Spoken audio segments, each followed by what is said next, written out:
ভাই এত কষ্ট কইরা টাকা দিয়া, নিজের টাকা দিয়া আপনারা বাইক কিনেন, এরপর যদি সেই বাইকের নামই থাকে আরেকজনের, তাহলে কিভাবে?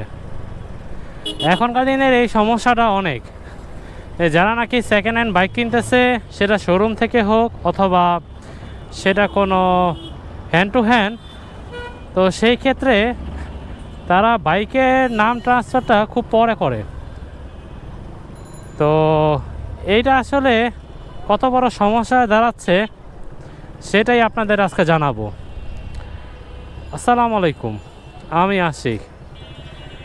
আজকে যে বিষয়টা হচ্ছে যে বাইকের নাম ট্রান্সফারে, এই যে আপনারা যে বাইকের নাম ট্রান্সফার করাচ্ছেন না বা আপনার নামে বাইক আপনি নিচ্ছেন না, বর্তমানে এআই ক্যামেরার মাধ্যমে যে মামলাগুলো হচ্ছে সেটা হচ্ছে বাইকের প্লেটের থেকে নাম্বার নিয়ে, ইনফরমেশন নিয়ে বাইক যার নামে তাকে মামলা দেওয়া হচ্ছে। তো সেই ক্ষেত্রে এখন বর্তমানে যারা নাকি এখনও নাম ট্রান্সফার করা হচ্ছে না, তাদের তো সমস্যা হচ্ছে, সাথে সাথেই যাদের নামে এখনও বাইক আছে বা অনেকে আছে যারা বিক্রি করেছেন, কিন্তু যার কাছে বিক্রি করছেন সেও টাকার জন্য তার নামে করে নিচ্ছে না, তারা সমস্যায় পড়তেছে। কারণ যে মামলা হচ্ছে সেটা তাদের মোবাইলে, তাদের নাম্বারে চলে যাচ্ছে, তার নামে হচ্ছে।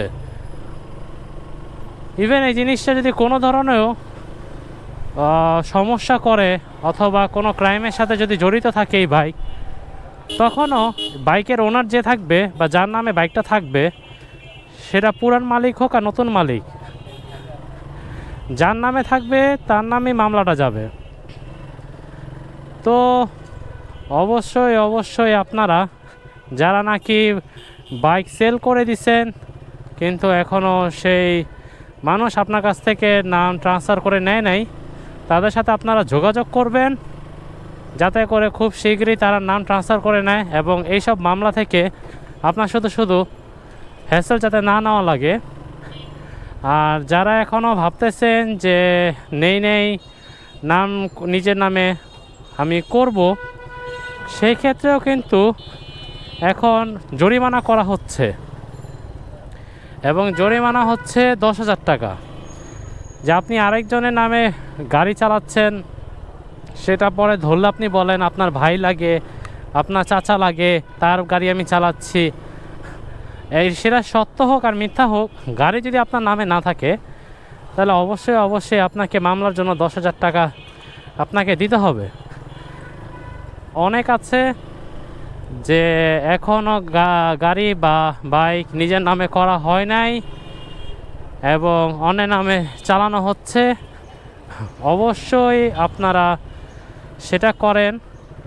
এবং যারা নাকি সেল করে ফেলছেন কিন্তু যাদের কাছে সেল করা হয়েছে তারা এখনও নাম নিজের নামে করে নেয় নাই, সেক্ষেত্রে বারবার বলার পরও যদি সে সেটা না করে, তাহলে আপনারা একটা জিডি করতে পারেন তার নামে।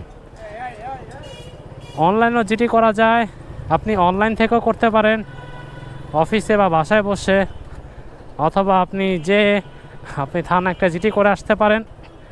এটা শুধু আপনার মামলা না, আপনার নিরাপত্তার জন্য। কারণ সে যদি কোনো ধরনের সমস্যা করে, সেই ক্ষেত্রে প্রথমে আপনাকে ধরবে, অন্য কাউকে না। আমার এই চ্যানেলে আপনারা বাইকের যত ধরনের ইনফরমেশন অথবা ট্রাফিকের যত ধরনের রুলস রেগুলেশন নতুন নতুন আসতে থাকবে, সেই সব আপডেট নিয়েই আমি আসব।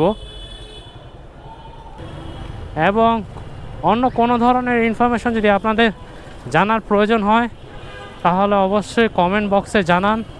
আমি সেই রিলেটেড একদম অথেন্টিক একটা ইনফরমেশন নিয়ে আপনাদের কাছে আমি আসব এবং জানাবো।